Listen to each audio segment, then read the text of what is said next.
来继续来看，这位是住伫新北市新店老公圳边仔的赖小姐，讲伊厝伫要互拆掉咯。伊讲行政诉讼也在进行，但是已经收到法院的强制执行令。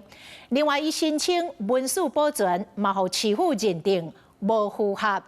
真拄好的是，伊进前甲徛家当作是罢免立委罗明才的联署站，时机遮尔巧妙，伊严重怀疑有政治力来介入。新北市文化局讲，当然不是安尼。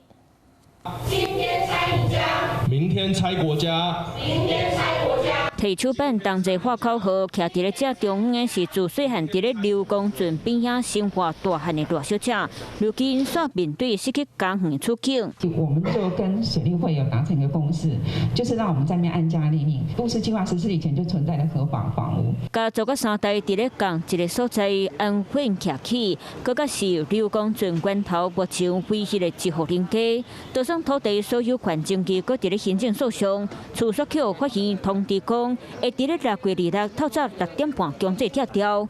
多好是进前赖小姐得提供处理正做，罢免立委罗明才的联署站。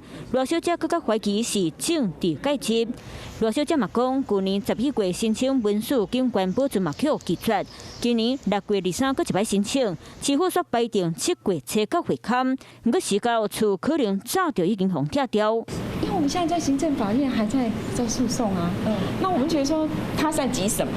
召开的审议的相关的会议也经过文资委员的现场勘查，认为该址没有达到法定登录的基准，因此决议不予列车追踪。面对处处发声，公权力敢会暂时延后执行，新北市府无正面回应。Hello， 我是主播王韵竹。想要抢先掌握最及时的新闻资讯吗？赶快订阅、按赞、开启小铃铛，随时锁定华视新闻 YouTube 频道。